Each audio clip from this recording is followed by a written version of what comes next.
بسم الله الرحمن الرحيم ويل للمطففين الذين إذا اكتالوا على الناس يستوفون وإذا كالوهم أو وزنوهم يخسرون ألا يظن أولئك أنهم مبعوثون ليوم عظيم يوم يقوم الناس لرب العالمين كلا إن كتاب الفجار لفي سجين وما أدراك ما سجين كتاب مرقوم ويل يومئذ للمكذبين الذين يكذبون بيوم الدين وما يكذب به إلا كل معتد أثيم إذا تتلى عليه آياتنا قال أساطير الأولين كلا بل ران على قلوبهم ما كانوا يكسبون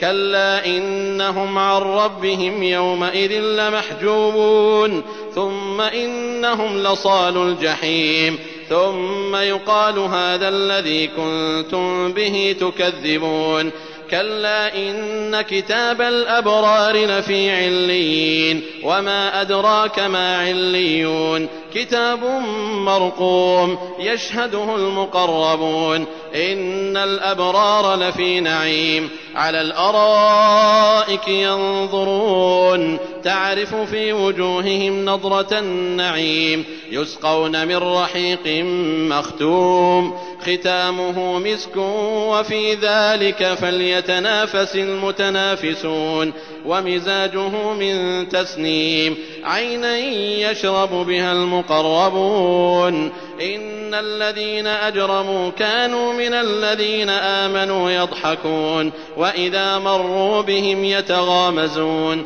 وإذا انقلبوا إلى أهلهم انقلبوا فكهين وإذا رأوهم قالوا إن هؤلاء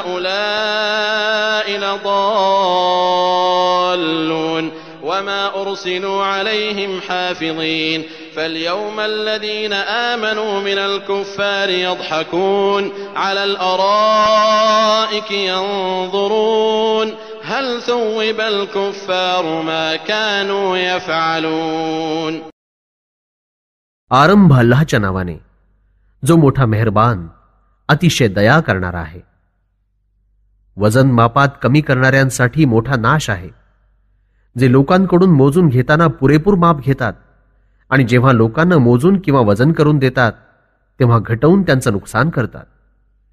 काय त्यांच्या मनात हा विचार नाही की त्यांना कबरीतून जिवंत होऊन उठायचं आहे एका महान दिवशी? त्या दिवशी समस्त मानव सर्व विश्वांच्या पालनकर्त्यासमोर उभे राहतील. सावध व्हा, खात्रीनं दुराचारी लोकांचे कर्मलेख सिज्जीनमध्ये असतील.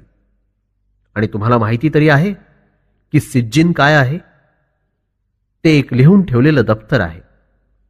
त्या दिवशी खोटं ठरवणाऱ्यांचा सत्यानाश होईल, जे मोबदला आणि न्यायाच्या दिवसाला खोटं ठरवतात.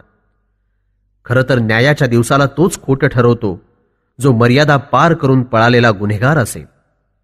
त्याच्यासमोर जेव्हा आमच्या आयतींचं पठण केलं जातं तेव्हा म्हणतो की सर्व पूर्वीच्या लोकांच्या या कथा कहाण्या आहेत. मुळीच नाही. खरं पाहता त्यांच्या वाईट कर्मांमुळे त्यांच्या हृदयांना गंज लागला आहे. सावध व्हा की निश्चितच त्या दिवशी त्यांना आपल्या पालनकर्त्याच्या दर्शनापासून रोखलं जाईल. मग निश्चितच त्यांना जहन्नममध्ये फेकून देण्यात येईल. मग त्यांना सांगितलं जाईल की हाच तो परिणाम आहे ज्याला तुम्ही खोटं ठरवित होतात.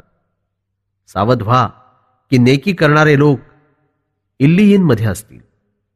आणि तुम्हाला काय माहिती की इल्लियीन काय आहे? हे एक लिहून ठेवलेलं दफ्तर आहे ज्याचं अवलोकन अल्लाहचे निकटवर्ती फरिश्ते करीत असतात. निस्संदेह नेकी करणारे मोठ्या कृपा देणग्यांमध्ये असतील. आसनांवर बसलेले नयनरम्य दृश्य पाहत असतील. तुम्ही त्यांच्या चेहऱ्यांवरून अल्लाहच्या कृपा देणगीचा ताजेपणा ओळखाल.